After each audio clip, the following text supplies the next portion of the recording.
దేవాలయం యొక్క ద్వారం దగ్గర నిలబడ్డాడు. ఆ దేవాలయంలో పడి, ఆ ద్వారంలో పడి దేవాలయంలోనికి అనేక మంది ప్రజలు దేవుని సన్నిధానంలోనికి, లేకపోతే దేవునికి నమస్కారం చేయడానికి వారు ఆత్రుత పడి వస్తూ ఉన్నారు.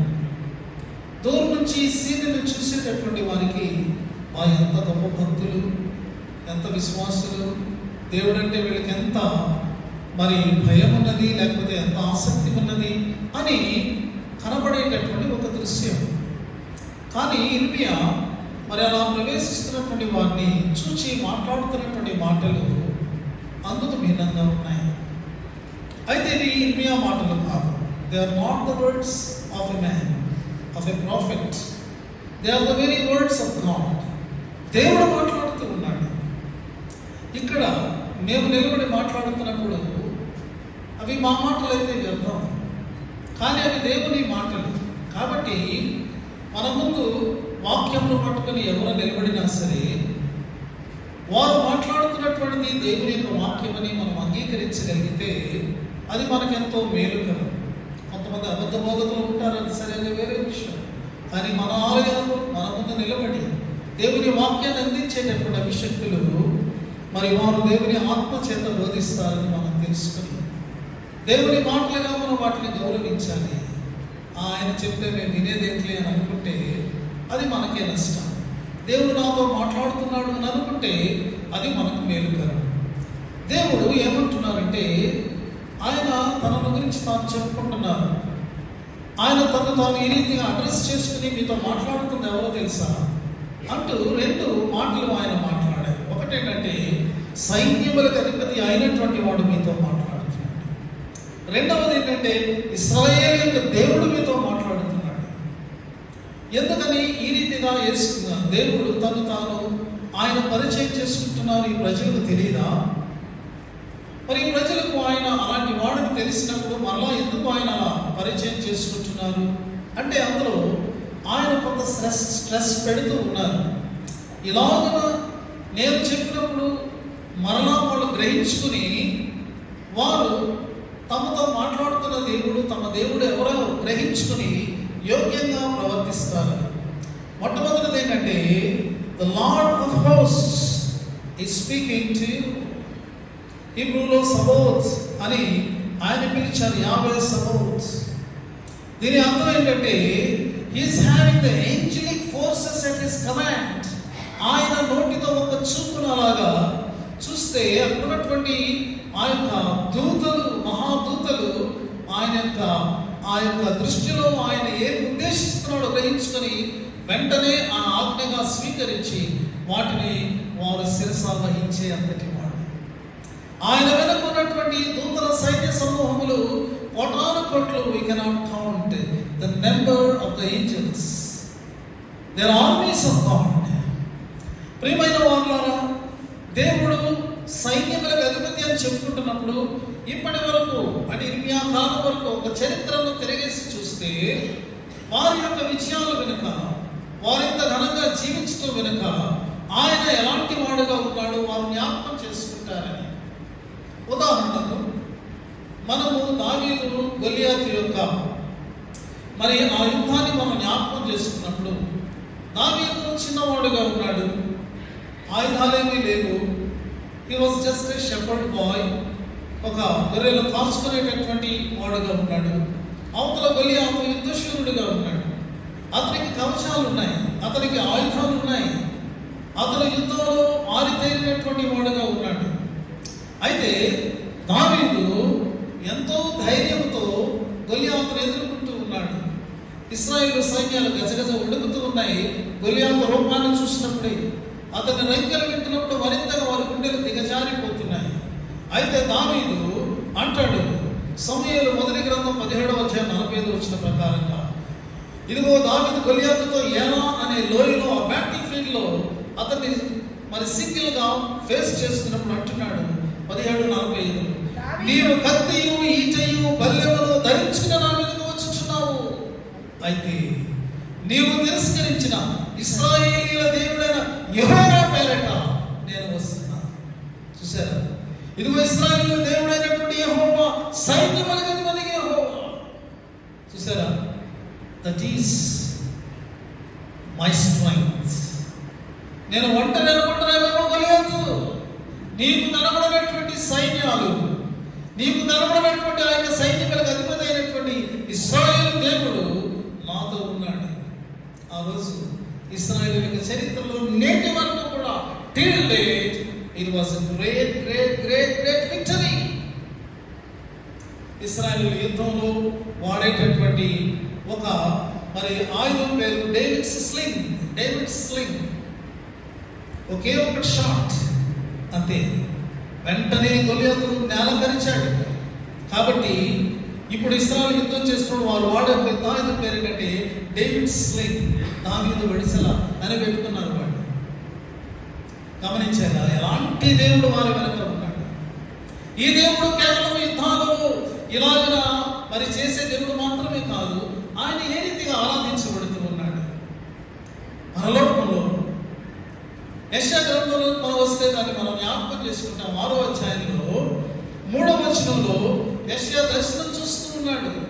ఆ దర్శనంలో శరాపులు అంటే మహాదూతలు మరి ఆయనను ఈ రీతిగా స్తుతిస్తూ ఉన్నారు. అది గానము ప్రతిగానం. గానం ప్రతిగానం అంటే మరి ఒకడు పాడుతుంటే ఇంకొకడు దానికి మన రెస్పాన్స్ ఇస్తూ ఉన్నారన్నమాట. ఈ యొక్క రెసిటేషన్ అనేటువంటిది it was a continuous process. అది కంటిన్యూగా జరుగుతూనే ఉంది. ఏమంటున్నారు తెలుసా వాళ్ళు? ఇదిగో సైన్యములకు అధిపతి యెహోవా పరిశుద్ధుడు పరిశుద్ధుడు పరిశుద్ధుడు, సర్వలోకము ఆయన మహిమతో నిండి ఉన్నదని గొప్ప స్వరముతో గాన ప్రతిగానములు చేయించింది. His worship as the Lord of hosts. The angelic beings, they worship God as the Lord of hosts. గమనించారా? ఇశ్రాయేలు ప్రజలారా, మీతో మాట్లాడుతున్నాను. పరలోకంలో ఇదే టైటిల్తో నిత్యము ఆరాధించబడుతున్నటువంటి ఆరాధనా పాత్రుడైనటువంటి వాడు ఎవరు మీతో మాట్లాడుతున్నారో తెలుసా? మీ చరిత్రలో ఘన విజయానికి మూలమైనటువంటి వాడు మీతో మాట్లాడుతున్నాడు. ఎప్పుడైనా గ్రహిస్తారా నేను ఎవరు అన్నట్టు.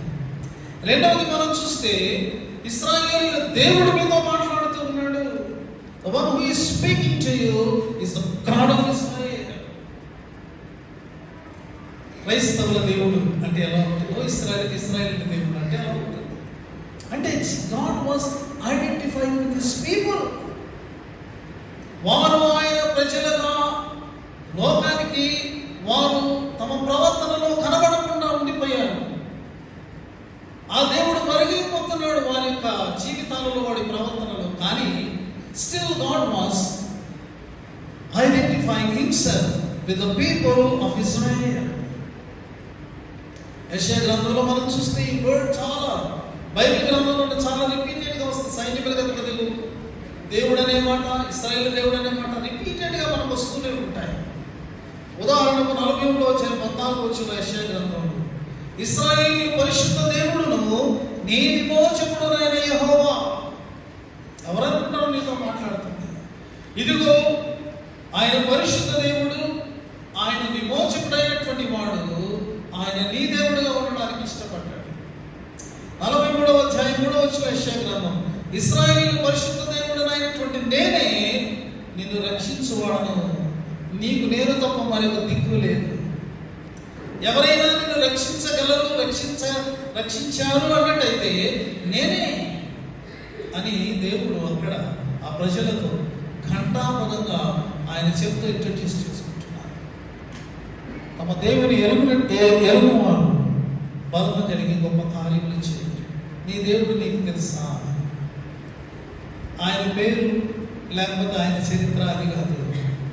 నీ జీవితంలో ఆయన గొప్పతనాన్ని అనుభవించినటువంటి అనుభవశాలిగా నీవు ఉన్నటువంటి వ్యక్తిగా నీవు ఉన్నావా? ఆ అనుభవాన్ని ఆధారం చేసుకుని నీ ప్రస్తుత జీవితంలో, నీ భవిష్యత్ జీవితంలోనికి నీవు కొనసాగేటటువంటి వాడుగా, దానవుగా నీవు ఉన్నావా? దేవుని గురించి గొప్ప మాటలు మాట్లాడి ఆ దేవుని మీద ఆధారపడకపోతే మన బ్రతుకు వ్యర్థమైనటువంటి బ్రతుకుగా ఉంటుంది అని మనం తెలుసుకోవాలి. ప్రియమైన వాళ్ళారా, ఈ ప్రజలు ఇర్మియా ఎవరికైతే మాట్లాడుతున్నాడో ఈ ప్రజలు, they are called by the name after the name of such great God.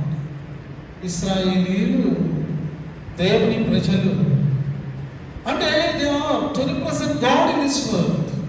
ఈ లోకంలో ఆయనకు మరి ప్రతినిధులుగా ఆయనను చూపేవారుగా ఈ లోకంలో వాళ్ళు జీవించాలి కదా. అది కదా చాలా ఇంపార్టెంట్. ఇశ్రాయేలీయులు అంటే దేవునితో ఏలువారు అని అక్కడ నుండి ఇజ్రాయెల్ అనే మాట ఏంటంటే the one who rules along with God. దేవునితో కలిసి పరిపాలించేటటువంటి పరిపాలకుడు అని అర్థం. ఈరోజు మన పేరేంటో చెప్పమంటారా? క్రైస్తవులు. క్రైస్తవులు అంటే క్రీస్తును కలిగిన వారు, క్రీస్తుని వెంబడించేవారు, క్రీస్తునందు విశ్వాసం కలిగి ఉన్నవారు, క్రీస్తుతో జత చేయబడిన వారు అని అర్థం. బయటికి వెళ్ళినప్పుడు ప్రత్యేక మన దేశంలో మనం ఎలా రికగ్నైజ్ చేయబడుతున్నాం? క్రైస్తవులు. మరి ఏ నామాన్నైతే మనం ధరించామో ఆ యొక్క నామానికి తగినట్లుగా మనం జీవించాలి కదా. అదే పాయింట్ ఇక్కడ. ఇశ్రాయేలు దేవుడు ఎలాంటి దేవుడు అంటే ఆయన అన్నారు పరిశుద్ధ దేవుడు, హీస్ హోలీ. ఆయన నీతిమంతుడు, హీస్ రైచియస్. ఆయన యథార్థవంతుడు, హీస్ జస్ట్ పర్ఫెక్ట్. చూసారా ఆయన యొక్క ఉత్తమమైనటువంటి గుణ లక్షణాలు మనం చూస్తాం. వారు ఇలాంటి దేవుణ్ణి తమ యొక్క జీవితంలో చూపాలి.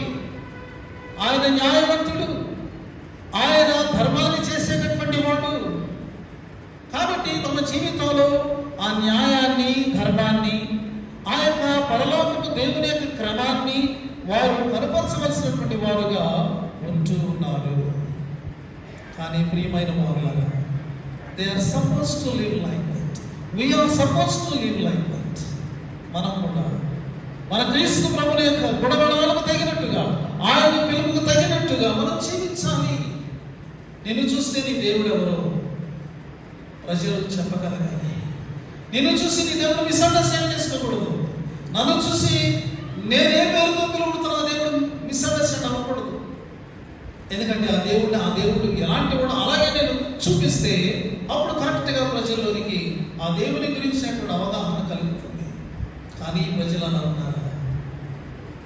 దేవుని యొక్క ఆవేదన ఒక వచనంలో మనం చదువుకోవచ్చు. ఇర్మియా గ్రంథంలోనే 6వ అధ్యాయంలో 19వ వచనంలో ఏమి వ్రాయబడి ఉన్నది చూడండి. దేవుడు ఎవరిని పిలుస్తున్నాడు? 6వ అధ్యాయం 19వ వచనం. భూలోకమా వినుము, ఈ జనులు నా మాటలు వినకున్నారు, నా ధర్మశాస్త్రమును విసర్జించుచున్నారు. ఎవరు పిలిచారండి ఇక్కడ? భూలోకాన్ని పిలుస్తున్నాడు. ద స్పియర్, ఈ యొక్క ఎర్త్ అంతటి పిలుస్తున్నాడు. మనం ఎక్కడో ఒక చోట ఉన్నాం. ఈ భూమి మీద చిన్న ప్రదేశంలో మనం ఉన్నాం. అది కౌంట్లోకి రాదు. కానీ దేవుడి యొక్క భూగోళాన్ని, భూమినే పిలుస్తూ భూలోకమా విను. అది దేవుని యొక్క ఆవేదన అన్నమాట. ఈ యొక్క భూమి, ఆకాశము దేవుడు సృజించినప్పుడు ఏ ఉద్దేశంతో సృజించాడో నేటికి అవి ఆ ఉద్దేశాన్ని నెరవేరుస్తున్నాయి. ఎక్కడ అవి డిసోబే అవ్వడం లేదు. విజ్ఞాన శాస్త్రం ఎరిగినటువంటి మనకు తెలుసు భూమి కొద్దిగా అలాగా వక్రీభవించినట్టుగా అది మరి అది తన చుట్టూ తాను తిరుగుతూ సూర్యుని చుట్టూ తిరుగుతూ ఉంటుంది. మనకు తెలుసు సూర్యుని నుండి ఒక పాయింట్ దూరంగా వెళ్ళినా, సూర్యునికి దగ్గరగా ఒక పాయింట్ వెళ్ళినా ఈ భూమి మీద మానవ మనుగడ అంతమవుతుందని మీకు తెలుసా? కొంచెం దగ్గరికి వెళ్తే ఆ హీట్కి మనం అందరం కూడా కరిగిపోతాం.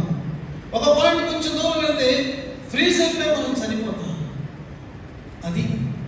అదే కక్షలో దేవుడు సృష్టించిన నాటి నుండి ఇప్పుడు భూమి తిరుగుతూ ఉన్నది. ఒక్క పాయింట్లో కూడా భూమి డిసోబే అవ్వలేదు. Just disobeying God from the creation till this day, and it will obey. There is no doubt. భూలోకమా ఇదిగో ఈ యొక్క ప్రజలు నా మాటలు వినకున్నారు, నా ధర్మశాస్త్రాన్ని వాడు విసర్జించారు అంటున్నారు. ఎంత భయంకరమైన మాట! వారు అనుసరిస్తున్నటువంటి మార్గాలు ఇర్మియా ద్వారా చెప్పారు. మీ మార్గాలను మీరు చట్టపరచుకోండి, మీ క్రియలను మీరు దిద్దుకోండి అంటున్నారు దేవుడు. కానీ ప్రజలు వాటిని వినడానికి కానీ వాటిని అనుసరించడానికి కానీ వారు ఇష్టపడటం లేదు. ఇక్కడ మనం చూస్తే ధర్మశాస్త్రము అనే మాట మనం చూస్తున్నాం. నా ధర్మశాస్త్రాన్ని విసర్జిస్తున్నారు. ధర్మశాస్త్రము అంటే మనం అది ఒక గంభీరమైనటువంటి మాట అని మనం తెలుసుకోవాలి. ధర్మశాస్త్రంగా తోరా అని చెప్పబడేటటువంటివిగా బైబిల్లో మొదట 5 పుస్తకాలు ఉన్నాయి. ఆదికాండం, ద్వితీయోపదేశ కాండం. కానీ ఆదికాండం అంతా మనం చూస్తే మరి అందులో ఈ యొక్క ఆరంభాలన్నీ కూడా ఉంటాయి. అయితే నిర్గమకాండం నుండి నిర్గమకాండము, లేవీకాండము, సంఖ్యాకాండం మనం చూస్తే అందులో దేవుని యొక్క ధర్మశాస్త్రము ఖచ్చితంగా ఇదిగో ఇది ఇలా ఆచరించాలి అని చెప్పి దేవుని యొక్క ధర్మశాస్త్ర విధులన్నీ, న్యాయ విధులన్నీ అందులో రాయబడ్డాయి. ఇక ద్వితీయోపదేశ కాండం వచ్చినప్పుడు మరలా రిపిటేషన్ ఉంది. కాబట్టి ముఖ్యంగా మనం నిర్గమ, లేవి, సంఖ్యాకాండంలో మనం చూస్తే దేవుడు తన ప్రజలకు మోషే ద్వారా ఏమి సెలవిచ్చాడో అవి మనకు కనబడతాయి. ఈ ధర్మశాస్త్రాన్ని మనము జాగ్రత్తగా చదివినట్లయితే అది 3 భాగాలుగా అది విభజించబడినట్లు మనం గమనించగలం. మొట్టమొదటిది ఏంటంటే మోరల్ లా అని అంటారు. నైతికమైనటువంటి చట్టము. అది నీతికి సంబంధించినటువంటిది. ఇది పర్మనెంట్ లా. ఇది ప్రతి ఒక్కరూ ప్రతి కాలంలో అనుసరించాల్సింది. రెండవది ఏమన్నారంటే సెరిమోనియల్ లా అని అన్నారు. ఆచారబద్ధమైనటువంటి నియమావళి లేకపోతే చట్టము, ఆచారాలు. ఈ ఆచారాల్లో మరి వారు ఆచరించే బలులు కానీ అర్పణలు కానీ వారు చేసుకోవాల్సిన పండుగలు కానీ ఇవన్నీ కూడా అందులో ఇవి ఉంటాయి. మూడవ దాని ఏమన్నారంటే సివిల్ ఆర్ జ్యుడిషియల్ లా అని అన్నారు. అది న్యాయానికి సంబంధించినటువంటి చట్టముగా ఉంటుంది. ఈ మూడవ దాన్ని మనం పక్కన పెడితే మొదటి రెండింటిని మనము కొంచెం కాన్సన్ట్రేట్ చేసినట్లయితే మోరల్ లా అనేటటువంటిది మనం గమనించినప్పుడు అది నైతికమైనటువంటిది. అంటే 10 ఆజ్ఞలు, వాటికి సంబంధించినటువంటి నీతి మరి నియమాలు ఇవన్నీ కూడా మోరల్ లా. ప్రియమైన వారులారా, ఈ మోరల్ లా కొట్టివేయబడలేదండి. అది కొట్టివేయబడేది కాదు. కొత్త నిబంధన కాలంలో కూడా దాని యొక్క మరి ఏమంటారు క్రెడిబిలిటీ లేకపోతే దాన్ని అనుసరించాల్సినటువంటిది ఉంది. ఎందుకంటే అది మన మోరల్ లైఫ్కి సంబంధించినటువంటి నియమావళిగా ఉన్నది. అయితే మరి మనము క్రీస్తును మనం విశ్వసించినప్పుడు ఈ క్రీస్తును మనం ఒక మోరల్ లా దగ్గర పెడితే మోరల్ లా క్రీస్తు గురించి ఏం చెప్పిందంటే ఆయన నీతిమంతుడని చాటి చెప్పింది మోరల్ లా. యేసు ప్రభు వారు ఆయన విసిరినటువంటి సవాలు నేటికి కూడా నిలబడి ఉంది. ఏమన్నారంటే నాలో పాపం ఉన్నదని మీలో ఎవరు స్థాపించు? Can anybody establish sin in me? ఆ ఛాలెంజ్ ప్రపంచం ముందు నిలబడి ఉంది. ఎందుకంటే ఈ మోరల్ లా ఆయన నీతిమంతుడని చాటి చెప్పింది. ఆ క్రీస్తు ప్రభుని వలన ప్రియమైనటువంటి వాళ్ళారా, మనము ఆయనలోనికి వచ్చినప్పుడు మన ఆజ్ఞాతిక్రమంగా మనం జీవించిన జీవితం అంతా ఈ విశ్వాసాన్ని బట్టి క్షమించబడింది. ఎందుకంటే ఏ మానవుడు కూడా ఆ యొక్క నైతిక చట్టాన్ని అనుసరించడంలో ఫెయిల్ అయినటువంటి వాడుగా ఉన్నాడు. ఎందుకంటే తను ఉన్నటువంటి పాపము అంత బలమైనటువంటిది. అయితే ఇప్పుడు క్రీస్తును విశ్వసించినప్పుడు ఆజ్ఞాతిక్రమం వలన మనం చేసిన పాపంతా క్షమించబడి యేసుక్రీస్తు శిలువ ద్వారా సాధించిన నీతి మనందరికీ కూడా ఆపాదించబడింది. We became righteous in Christ Jesus. ఆయన కృప వలన ప్రియమైనటువంటి వారులారా మనము మరి నీతిగా ఆజ్ఞానుసారముగా జీవించడానికి శక్తిని మనము పొందినాం. దిస్ ఇస్ మోరల్ లా. రెండవది ఏమిటంటే సెరిమోనియల్ లా, ఆచారబద్ధమైనటువంటి చట్టము. ప్రియమైన వారులారా, యేసుక్రీస్తునందు ప్రతి బలి, ప్రతి హోమము, ప్రతి యాగము అన్నీ కూడా చక్కగా నెరవేర్చబడ్డాయి. ఆయన యొక్క శిలువ శ్రమ, ఆ శిలువ త్యాగము, బలియాగము, ఆయన మరణము, ఆయన సమాధి, ఆయన పునరుత్థానంలో ఇవన్నీ నెరవేరిపోయినాయి. యూదులు చేసే 7 పండుగల్లో 4 పండుగలు నెరవేరిపోయినాయి. ఇక 3 పండుగలు నెరవేరబోతూ ఉన్నాయి. కాబట్టి ఈ ఆచారబద్ధమైనటువంటి ఈ యొక్క లాను మనం చూసినప్పుడు దాన్ని మనం ఆచరించవలసిన అవసరం లేదు, అది నెరవేర్చబడింది. కాబట్టి అది మనకు క్లారిటీ. మోరల్ లా అయితే మనం అనుసరించాలి, సెరిమోనియల్ లా అయితే అది క్రీస్తు నెరవేర్చబడింది. కాబట్టి ఇంకా మనం గుడికి ఒక మేకను గొర్రెను తీసుకొచ్చి బలి మొక్కల్లో మన పాపాలు, అది నెరవేర్చబడింది. That is finished, completed. కాబట్టి అవసరం లేదు. అయితే మనము మోరల్ లాని అనుసరించకుండా సెరిమోనియల్ లాని అనుసరిస్తే దానివల్ల ఏం ప్రయోజనం? అంటే ఇశ్రాయేలు కాలానికి మనం వెళ్ళినట్లయితే వాళ్ళు నైతికమైన దేవుడు ఇచ్చినటువంటి పర్యాజ్ఞలను, దాని సంబంధమైన వాటిని అనుసరించకుండా మేము బలులు అర్పిస్తాము, లేదా పండుగలు ఆచరిస్తాము, లేదా అర్పణలు మేము చెల్లిస్తాము, ఏదో కనపడే భక్తిని మేము చేస్తామంటే దానివల్ల ప్రయోజనం లేదు. ఎందుకని అంటే దేవుడు ఆయన చెప్తున్నారు చూడండి, 6వ అధ్యాయం 20వ వచనంలో ఏమన్నారు చూడండి. షేమ నుండి వచ్చు సాంబ్రాణి నాకేలా, దూరదేశం నుండి వచ్చు మధురమైన చెరుకు నాకేలా, మీ దహన బలులు నాకు ఇష్టమైనది కావు, మీ బలుల యందు నాకు సంతోషం లేదు. గమనించారు? శేమదేశం యొక్క సాంబ్రాణి ది బెస్ట్, శ్రేష్టమైనటువంటి సాంబ్రాణి. కానీ శేమదేశం సాంబ్రాణి నాకెందుకండి దేవుడు అంటున్నారు. లేకపోతే దూరదేశం నుండి వచ్చి మధురమైన చెరుకు నాకు ఎలా, I not happy at all. ఇంకా మీ యొక్క దహన బలులు నాకు ఇష్టమైనవి కావు, మీ బలుల యందు నాకు సంతోషమే లేదు. ఒకవేళ నువ్వు గుడికి వస్తున్నావు, నువ్వు భక్తి చేస్తున్నావు, నీవు కానుకలు ఇస్తున్నావు, లేకపోతే నీవు పాటలు పాడుతున్నావు, నీవు ప్రార్థన చేస్తున్నావు, ఎందుకు అవన్నీ నాకంటే అది మనకు ఎలా ఉంటుంది? భక్తిని కనపరుచుకునే విధానం అదే కదా. కానీ దేవన్నీ చేస్తే దేవుడు కాదు, ఎందుకు నాకు ఇష్టం లేదు అని అంటే ఎలా? ఒకవేళ ఇశ్రాయేలు విషయంలో దేవుడు అలా అంటుంటే ఎందుకు అంటున్నారు ఆయన అలా? గమనించండి. ఎందుకు అంటున్నారు అంటే ఇదిగో 7వ అధ్యాయంలో దాని యొక్క కారణాలన్నీ కూడా మనకు చాలా చక్కగా మనకు కనబడతాయి. ప్రియమైనటువంటి వాళ్ళరా,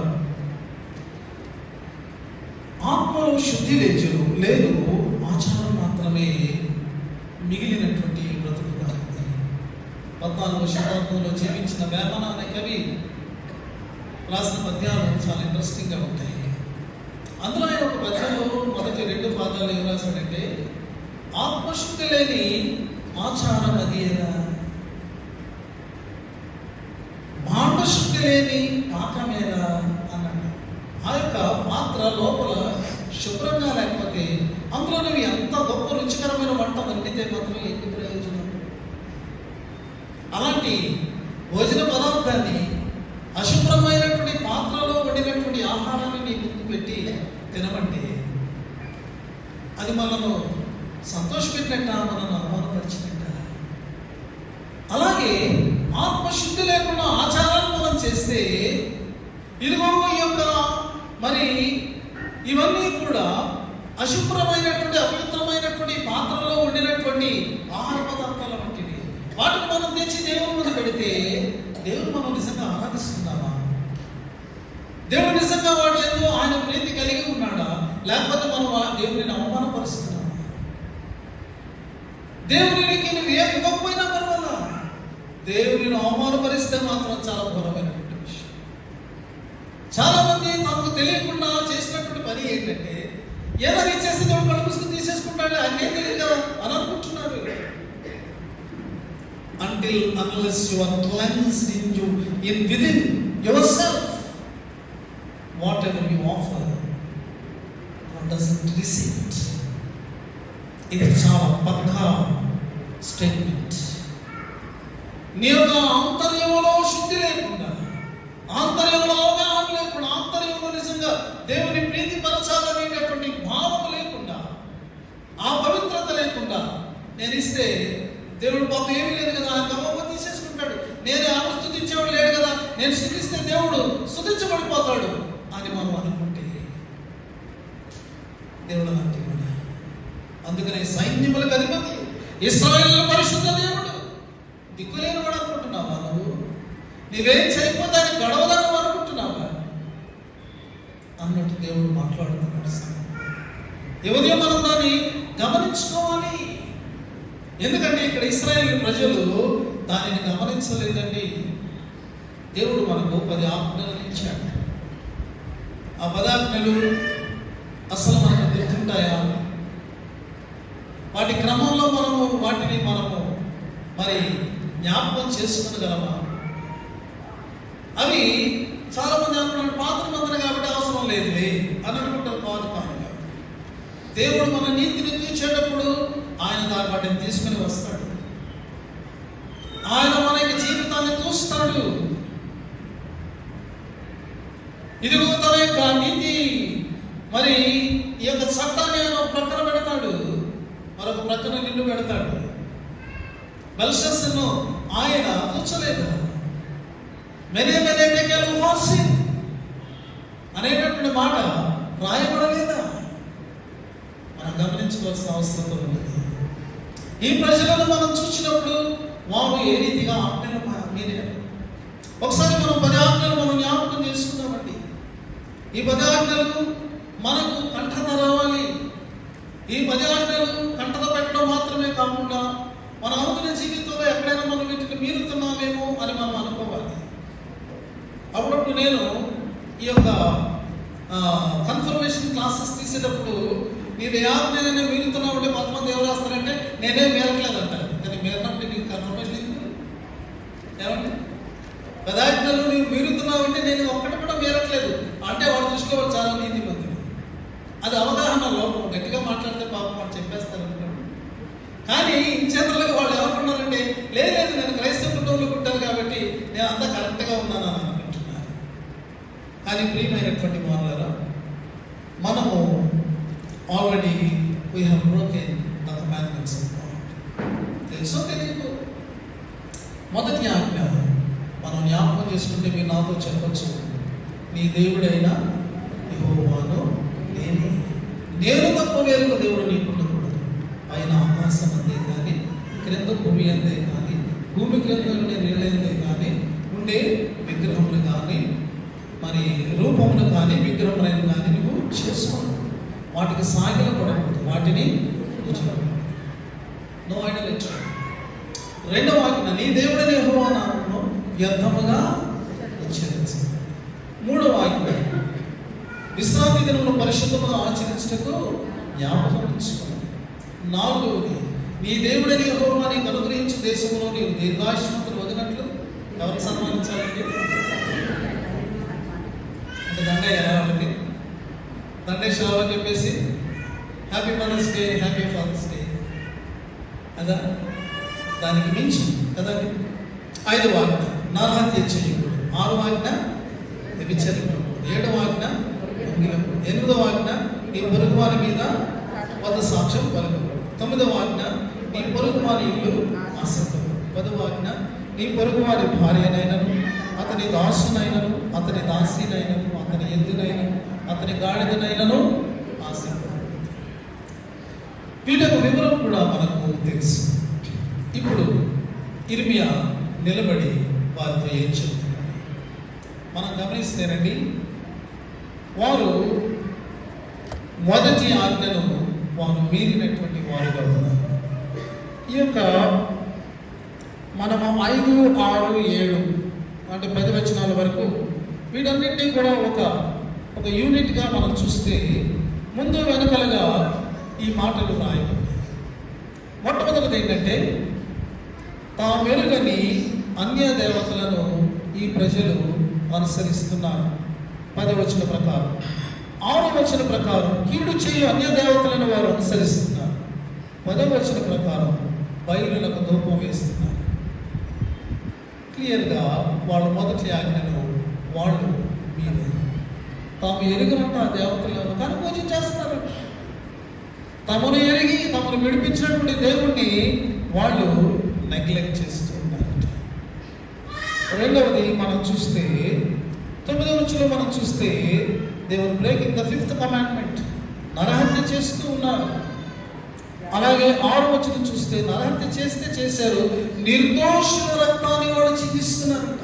ఇన్నోసెంట్ పీపుల్, ఏ తప్పు చేయనటువంటి వారిని కూడా వీడు చంపేస్తున్నారు. 9వ వచనంలో మనం చూస్తే 6వ ఆజ్ఞను వాళ్ళు మీరుతున్నారు. జార క్రియలు, వ్యభిచారం చేయకూడదంటే జార క్రియలను వాళ్ళు చేస్తున్నారు. అలాగే 9వ వచనం మళ్ళీ అందులో కంటిన్యూషన్ మనం చూస్తే చోర క్రియలను వాళ్ళు చేస్తున్నారు. వారు దొంగలుగా మారిపోయారు, దొంగతనాన్ని చేస్తున్నారు. 10వ వచనం మనం చూస్తే వాళ్ళు అబద్ధ సాక్ష్యం పలుకుతూ ఉన్నారు. దేవుడు బ్రేకింగ్ ద 8th commandment. అలాగే 6వ వచనాన్ని మనం చూస్తే పొరుగు వారి యెడల అన్యాయము, పరదేశులు విధవరాములు తండ్రి లేని వారిని బాధించుట చేయడం ద్వారా వారు 9, 10 ఆజ్ఞలను మీరుతున్నారు. ఈ ఆజ్ఞలు మీరినటువంటి వాళ్ళు మిగిలినటువంటి వారు కూడా మీరినట్టే. భూలోకమా నా ప్రజలు నా మాటలు వినుకున్నారు, నా ధర్మశాస్త్రాన్ని వాళ్ళు విసర్జించారు. చూడు ఇవన్నిటినీ వాళ్ళు మీరిపోయారు. They were not following even a single commandment. వారు అలాగని వాళ్ళు ఏదో అలా జీవిస్తున్నారంటే అలా కాదు. వాళ్ళు ఏం చేస్తున్నారంట చూడండి, 4వ అధ్యాయంలో దేవుని ఆలయంలోకి పరిగెత్తుకుని వచ్చేస్తున్నారు. వచ్చి అంటున్నారు, ఇది యెహోవా ఆలయం, ఇది యెహోవా ఆలయం, ఇది యెహోవా ఆలయం అని చాలా గొప్పగా చెప్తున్నారట. 10వ వచనంలోకి వచ్చినప్పుడు వాళ్ళు అంటున్నారు, ఈ ఆలయంలోకి వచ్చి మేము విడుదలలో పొందినటువంటి వారు, we are freed people, we are redeemed people అని అంటున్నారట. దేవుడు ఆ మాటలకి సంతోషిస్తున్నాడని అనుకుంటున్నారు. ఈ మోసపు మాటలను మీరు ఆధారం చేసుకోండి. You are just deceiving yourself. ఒక మనిషి తనకు చేసుకోగలిగినటువంటి అత్యంత హాని ఏంటంటే అతను తనను తాను మోసం చేసుకుంటాడు. సంగమం మన మనస్సాక్షి ఎదుట 1, దేవుని ఎదుట 2, ఈ రెండింటి ఎదుట మనం అబద్ధం మాట్లాడాలి. We cannot lie. నీ మనస్సాక్షికి తెలుసు, లోపల చిన్న ప్రశ్న వేయదు, నిజమేనా నువ్వు చెప్తున్న మాట అబద్ధం కదా అని అనదు. లోపల నుండి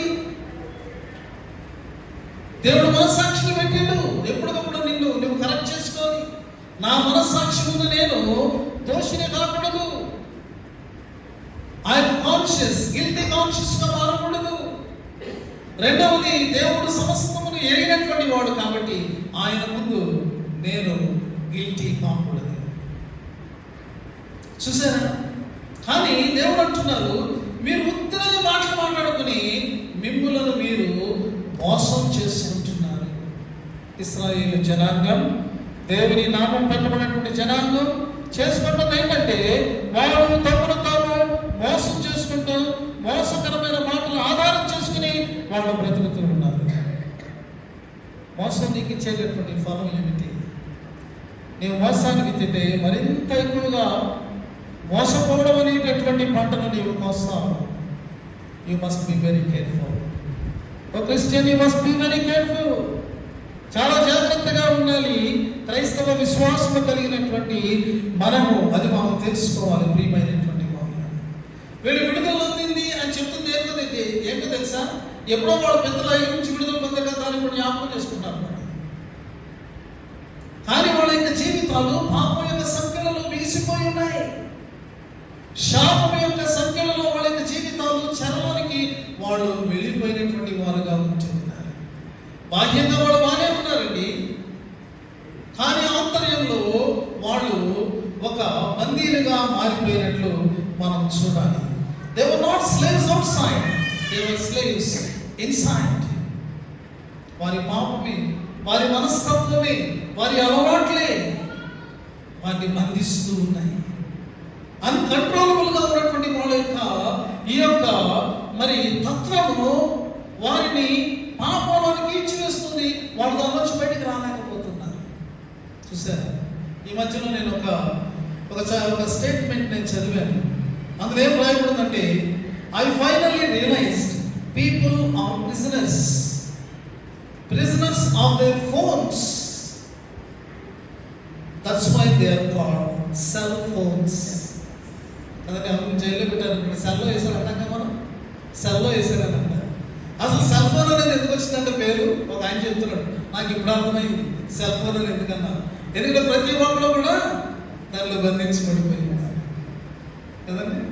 చాలా మంది నవ్వుతున్నారంటే నేను చెప్పింది కరెక్ట్ అన్న. మనకి పని లేదనుకోండి కదండి, ఆ తర్వాత పనులు కూడా మర్చిపోయిందిగా మనం సెల్లో మునిగిపోతాం. సెల్ ఫోన్ నిజమే. We are free outside, we are not slaves outside, but inside we are slaves. ఇశ్రాయేలు యొక్క పరిస్థితి అలాగే ఉన్నది. మరి నీవు ఇలాంటి ఆజ్ఞలన్నీ మీరుతూ శాప నుండి సామ్రాణిగా, దూరదేశం నుండి శ్రేష్టమైన మధురమైనటువంటి చెరుక, ఇంకా 5 గొర్రెలు, మేకలు, ఎడ్లు, కోడలు, లేకపోతే పక్షులు ఇవన్నీ బలిపీఠం దగ్గరికి తీసుకుని వస్తావా? ఎందుకు రకమని అంటున్నాడు. అది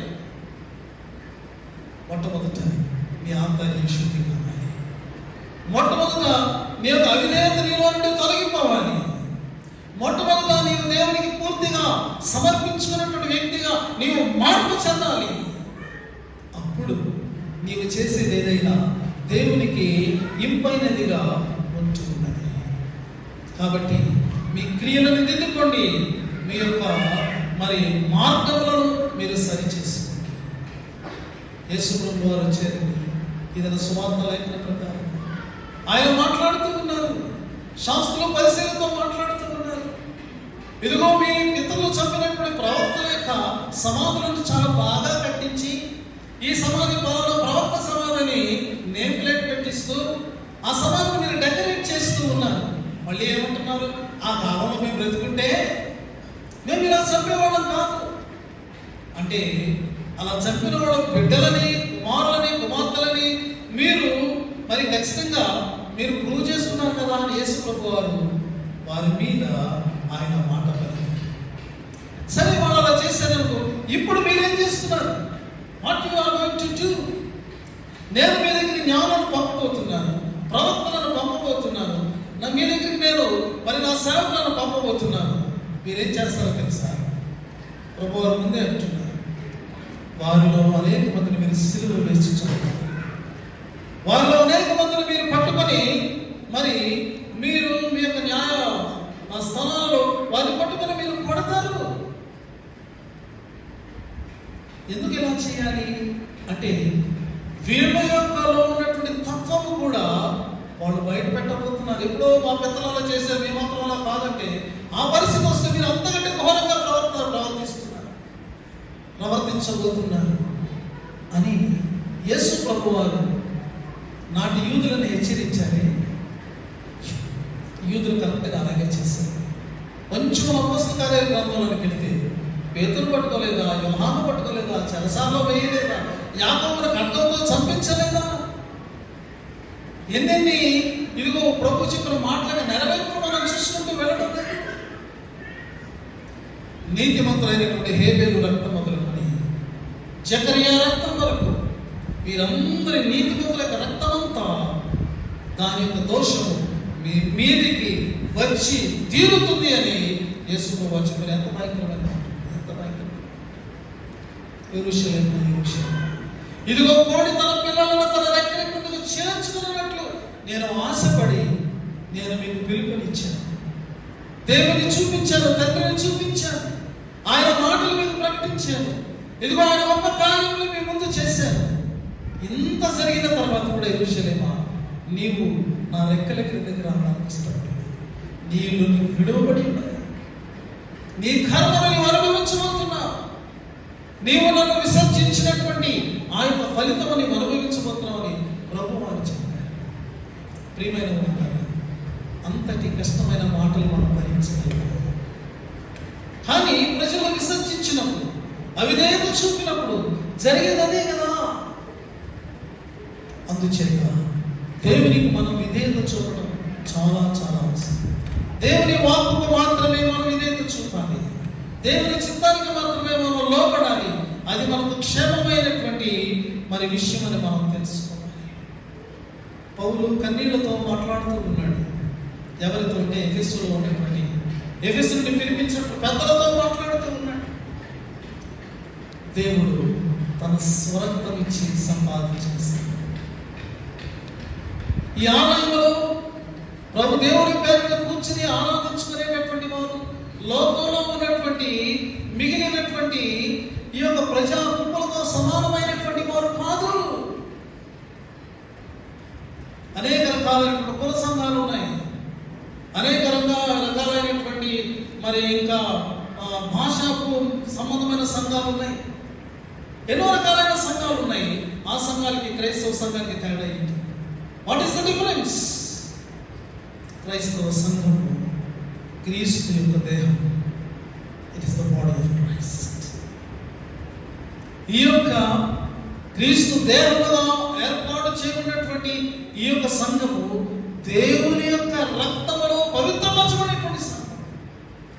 you are washed by the blood of God అని అంటున్నాడు. యేసుక్రీస్తు దేవుడు కదా, ఆయన రక్తము మన కొరకు చెల్లించబడింది. ఈ యొక్క సంఘముతో సమానమైనటువంటి సమూహము భూలోకంలో మరొకటి లేదు అని మనం తెలుసుకోవాలి. అలాంటి ఉన్నతమైన దేవుని యొక్క రక్తముతో స్పర్శించబడినటువంటి పవిత్రపరచబడినటువంటి ఆ యొక్క స్టాండర్డ్ లో జీవించవలసినటువంటి సంఘముగా మనం ఉన్నాం. దాన్ని మనం గమనించాలి. ఇతరులతో మనం పోల్చుకొని ఆ పై నుండి క్రిందకు దిగజారిపోతూ మనం వాళ్ళ లెవెల్కి మనం వచ్చేస్తున్నాం. దేవుడిని ఏ లెవెల్లో పెట్టాడు? తన రక్తముతోని నిన్ను సంపాదించుకున్నాడు.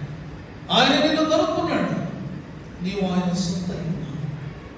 ఈ యొక్క స్థానాన్ని విశ్వాసాన్ని కోల్పోకూడదు. సంగమాన్ని కోల్పోకూడదు. ఇది గొప్ప సౌభాగ్యం, ఎవరికి లేనటువంటి భాగ్యం. లోకంలో సమాజంలోని స్థితిగతులు ఏమైనా ఉండని, you may be rich or you may be poor, you may be very educated or you may be illiterate, that doesn't matter. When you are washed by the blood of God, you are in such a high standing. Nothing in this world is equal with you. ఏది నీతో సరిసాటి కాదు, అది నువ్వు తెలుసుకోవాలి. అయితే నిన్ను నువ్వు కాపాడుకోవాలి. పౌలు అలా చెప్తూ ఉన్నాడు. అయితే నేను వెళ్ళిపోయిన తర్వాత క్రూరమైన తోడేళ్ళు మీ మధ్యలోకి వస్తాయి. వాళ్ళు కనికరించండి. మీ ఆధ్యాత్మిక జీవితం వాడికి అక్కర్లేదు. సంఘం యొక్క సాక్ష్యం వారికి అక్కర్లేదు. సంఘం యొక్క సమాధానం వారికి అక్కర్లేదు. ఒక తోడేలు కోరుకునేది ఏంటి? గొర్రెను తినేయడమే. దాని కనికరం అనేటటువంటి క్వాలిటీ ఉండదు తోడేలు. అలాంటి స్వభావం కలిగినటువంటి సాతాను సంబంధమైనటువంటి మనుషులు వచ్చి నీ ఆధ్యాత్మిక జీవితాన్ని వాళ్ళు మింగేస్తారు. నీ విశ్వాసమంతని వాళ్ళు తినేస్తారు. కాబట్టి జాగ్రత్తగా ఉండాలి. ప్రియమైనటువంటి వాళ్ళారా, ఇదిగో మనం జాగ్రత్తగా ఉండాల్సినటువంటి ఏంటి? వాళ్ళు వంకర మాటలను వాళ్ళు పలుకుతారట. మరి వంకర మాటలకు మనం ఎడవబడదుమా? దేవుని మాటలో మనం నడుచుకోమా? దుష్ట ప్రభావాలకు మనం లోనవుదమా? దేవుని చిత్తానికి మనము ఆత్మ ప్రేరేపణకు మనం లోబడదుమా? వంకర మాటలు ఎలా ఉంటాయి? అవి ఏం చేస్తాయంటే, వంకర మాటలు సంఘంలో విభేదాలు పుట్టిస్తాయి. వంకర మాటలు అల్లరిని రేపుతాయి. వంకర మాటలు ఇదిగో నిన్ను రెచ్చగొట్టేటటువంటి మాటలుగా ఉంటాయి. సమస్యలను పెంచుతాయి. సత్యాన్ని వక్రీకరిస్తాయి వంకర మాటలు. As a believer in Lord Jesus Christ, you should not entertain such kind of conversations. ఇలాంటి సంభాషణలు కానీ ఇలాంటి పరిస్థితులను కానీ నువ్వు ఎంటర్టైన్ చేయకూడదు. వాటిని డిస్కరేజ్ చేయాలి. నీవు నేను దేనిని ప్రోత్సహించాలి, దేనిని కోరుకోవాలంటే మనలో నిత్యము ఐక్యత ఉండాలి. మనలో నిత్యము సమాధానము అలరారుతూ ఉండాలి. మనం ఆత్మీయతతో వర్ధిల్లుతూ ఉండాలి. ఇది సంఘం. ఇది క్రీస్తు యొక్క సంఘం. This is the very supreme body in this world. దేవుని సంఘాన్ని దీవించాడు, వరములతో నింపాడు. ఈ సంఘంలో ఉన్న వారికి వీరిని ఆయన లోకమును ఆశీర్వదించుటకు ఆయన వాడుకునేటటువంటి వాడుగా. You are a blessing to the world. Church is a blessing to the world. Every believer is blessing to the society. కాబట్టి ఉదయకాలం మనం పిలువబడుతూ ఉన్నాము ఇటువంటి ఉన్నతమైన జీవితం. మనలో ఎక్కడైనా మన మార్గాలు మనం తప్పిపోయామా? మన క్రియలలో ఎక్కడైనా మనం పడిపోయామా? మనం పర్ఫెక్ట్ కాదు, మనం వీక్. కానీ మనల్ని బలపరిచే దేవుడు ఉన్నాడు. ఆయన వైపు తిరిగా వక్ర మార్గంలోకి ఇదే కరెక్ట్ అని మనం వాదిస్తే నష్టపోయేది మనమే. దుష్ట క్రియలకు మనం లోబడి నేను చేస్తే కరెక్ట్ అనుకుంటే నష్టపోయేది మనం. ఉదయకాలం ప్రభు వారి దగ్గర మనం వెళ్తున్నాం. ఆ ప్రభు వారి దగ్గరికి వెళ్ళినప్పుడు శిలువ వేయబడినటువంటి యేసు క్రీస్తు ప్రభువుని యొక్క ఆ మహాదర్శనాన్ని మళ్ళా మనం చూస్తున్నాం. అక్కడ గాయపరచబడిన దేహం ఎవరి కోసం? మన కోసమే కదా. మనము చేసిన పాపల నిమిత్తమైన దేహం మీద ప్రతి గాయము సాక్ష్యముగా నిలబడి, ఇదిగో మన యొక్క పాపను ప్రక్షాళన చేయ నిమిత్తము ఇదిగో ఆయన యొక్క దేహముల నుండి స్రవించుచున్నటువంటి పరిశుద్ధమైన రక్తము, దానిని మనం జ్ఞాపకం చేసుకుని దీన మనసుతో ప్రభువా నన్ను ఎంత ప్రేమించావు, పాప శాపకులకు నరకం వరకు వెళ్ళబోతున్న నన్ను నీవు తప్పించావు. నీ ప్రేమతో, నీ యొక్క త్యాగముతో, మరణముతో, ఈ బలియాగముతో నన్ను రక్షించాను. ప్రభువా ఈ శరీరం నా కొరకే, ఈ రక్తము నా కొరకే నాయనా, నేను యాక్సెప్ట్ చేస్తున్నాను. నీ యొక్క త్యాగ ఫలముగా ఈ లోకంలో జీవిస్తాను. ప్రియమైన వాళ్ళ అలాంటి సమర్పణ ఉదయకాలము మన అట్టి సమర్పణతోనే ప్రభు వాళ్ళని సమీపించటకు ఆయనతో పడదాం. అందరం లేచి నిలిచి ప్రభు సన్నిధిలో కొన్ని నిమిషాలు ఆలోచించాం. మన మనస్సాక్షి ఎదుట మనం నిలిచిన్నాము. మన ఆంతర్యం అంతటిని ఎరిగిన దేవుని ఎదుట మనం నిలిచి ఉన్నాం. ఏది మనం దాచిపెట్టుకొనలేము. అయితే మనల్ని అర్థం చేసుకునే ప్రభు మనం బలహీనం, అయోగ్యం, పడిపోతూ ఉంటాం. కానీ ఉదయం